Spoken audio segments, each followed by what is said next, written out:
पिके, घनदाट अरण्यातल्या वृक्षांच्या पल्लवीत छाका, त्या पुण्यभूमीत संचारणारे मंद वारे आणि शांत नीरव रात्री आकाशात चमकणारे अगणित तारे अजूनही त्या प्रणवीराची कथा सांगत असतात शतकानुशतक।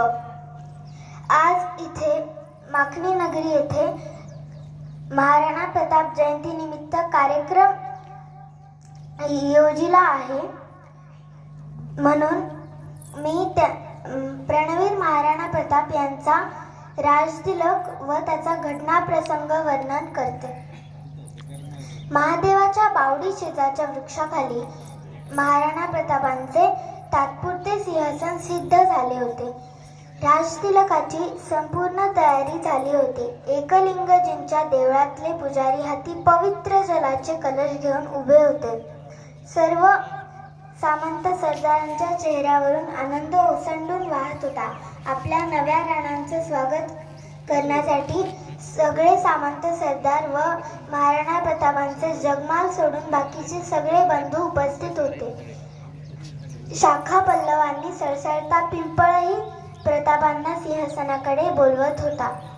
आपल्या लेखी आपलं महत्त्व कमी झालं की इतरांच्या लेखी ते वाढतं, हे मामासांचं वाक्य कुंवरजींच्या मनात त्या सिंहासनाकडे बघता बघता पिंगा घालू लागलं। अलौकिक अद्वैताचं तत्वज्ञान मेवाडच्या मातीत रुजलेलंच। महाराणा प्रताप सिंहजी म्हणाले, आमच्या काकीसा हे त्यांचं मूर्त रूप। काकीसांचं अस्तित्वच कृष्णमय झालेलं। मीरा आणि कृष्ण ही नावं दोन नव्हतीच, हे आपण आमच्यापेक्षा चांगल्या प्रकारे जाणता। बाप्पा रावळांच्या पुण्य पराक्रमाचा वारसा लाभलेल्या या राज्याची धुरा तुम्ही आज आमच्यावर सोपवलीत, म्हणून या अलौकिक अद्वैताचा आम्ही आवर्जून उल्लेख केला।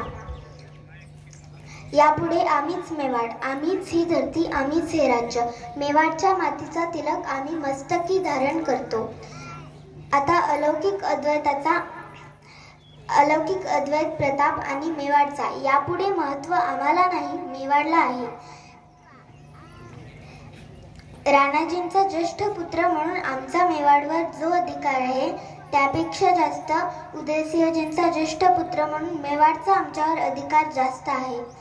मामासा, आपण हे राज्यपद आम्हाला दिलत म्हणून रयतेला आमच्यावर अधिकार दाखवता आला।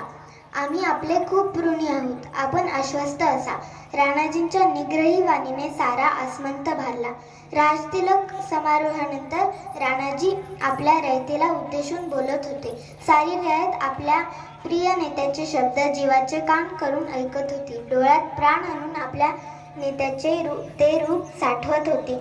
सामंत सरदार तर अत्यंत भक्तिभावाने आपल्या नेत्याकडे पाहत होते।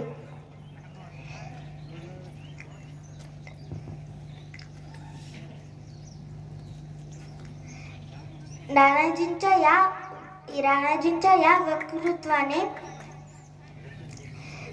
वक्तृत्वाने सगळ्यांना मंत्रमुग्ध केलं आणि आपल्या स्वतःच्या राज्यापुरतं एक स्वतःचं नवं तत्वज्ञान ऐकून सगळ्यांना आपल्या अमोघ वक्तृत्वाने मंत्रमुग्ध केलं। रक्तवर्णी सूर्य अस्ताचली विसावला होता। रक्तवर्णाशी राणाजींचा बालपणापासून परिचय झालेलाच। हा रंग त्यांचा प्रिय रंग होता। मेवाडच्या ध्वजाचाही तोच रंग। रक्तवर्णी आदित्य चिन्हांकित ध्वज चित्तोडच्या सर्व राजभवनावर डौलानं आणि दिमाखानं फडकत होता। एवढं बोलून मी माझे मनोगत संपवते। धन्यवाद।